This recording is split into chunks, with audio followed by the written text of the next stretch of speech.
We are now live with today's post-game press conference featuring Hofstra field hockey head coach Courtney Veinotte. Before we open the floor to questions, Coach, please give us your thoughts following today's loss to Drexel. Yeah, it was a very, very tough game. Both teams were kind of fighting to break open the net and get something in the back of the net. And I think once you do that, then the momentum of the game kind of changes and starts to swing. And so we got onto the scoreboard first, and very quickly they answered and got on the scoreboard, and ended up being a tough loss. But Coach, before we open the floor to questions again, just wanted to ask you to make a comment on the 6 seniors that you honored prior to today's game against Drexel.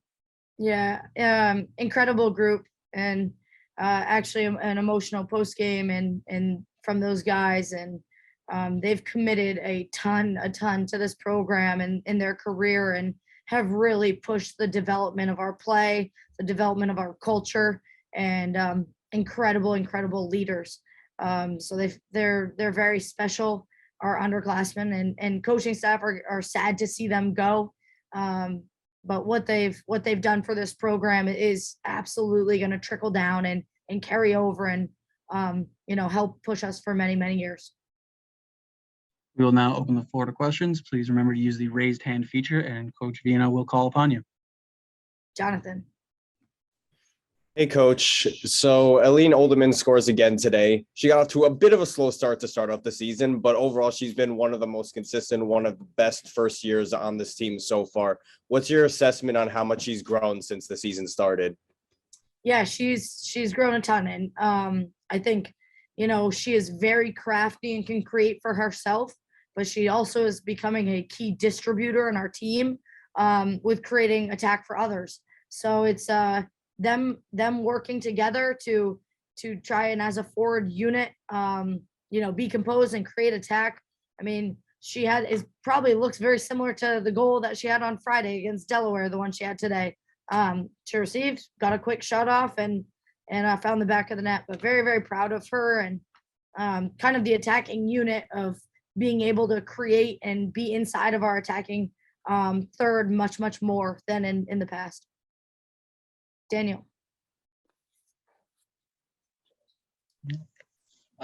Another 1-goal loss for you guys as CAA play continues. What's the one thing that you think that the team needs to get over that hump and finally take home a CAA victory? Yeah, I think it's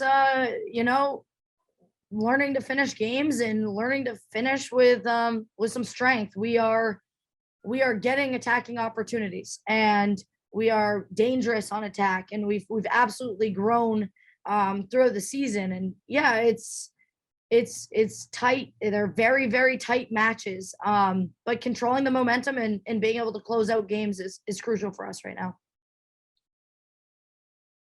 Daniel.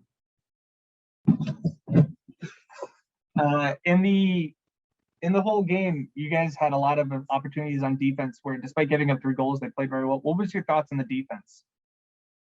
Yeah, the defense, they're really doing a job cleaning things up. Today I think that we got caught in defensive transition a lot.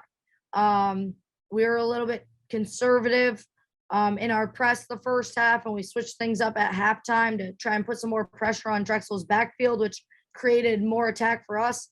But ultimately it's the defense, they're doing everything they can to slow play down and to make controlled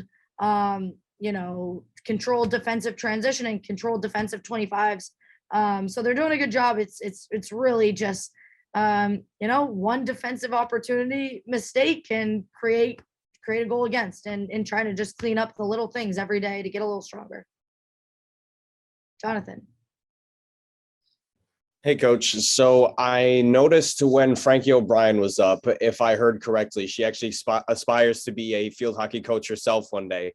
How much have you seen her grow throughout your time coaching her? Yeah, Frankie OBrien. I feel like I get this answer a lot because she's just an incredible leader and an incredible person, and somebody that our team looks greatly to, and our coaching staff looks greatly to. yeah, she's looking to kind of move into coaching, and you know, we're going to help guide her through that, finding a position and getting her feet wet. And we're kind of hoping she can stay around and get her feet wet here in the spring season and some, you know, coaching reps. And but an incredible person. And you know, coaching is very much about building relationships with your players, and that is something that she has mastered. So very an impact human on our program. And so it'll be awesome to see kind of where she ends up next, and her get after it. Nick. 9 penalties corners on the day for Drexel, just 1 for Hofstra in that first quarter. What did Drexel do that prevented those penalty corner opportunities for your team? Yeah, Drexel's a very low tackling team. They spend a lot of time playing indoor, and sometimes that changes your tackling style a little bit. So, you know, I think that they did a good job controlling our circle entries, but I actually think it's more on us being able to connect with each other inside of that attacking circle.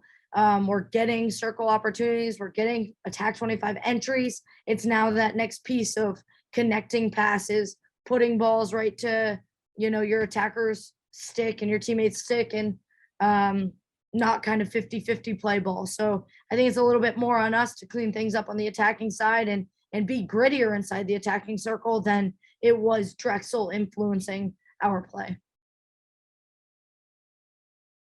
There are no more questions at this time. This concludes today's post-game press conference. Coach Courtney Veinotte, thank you.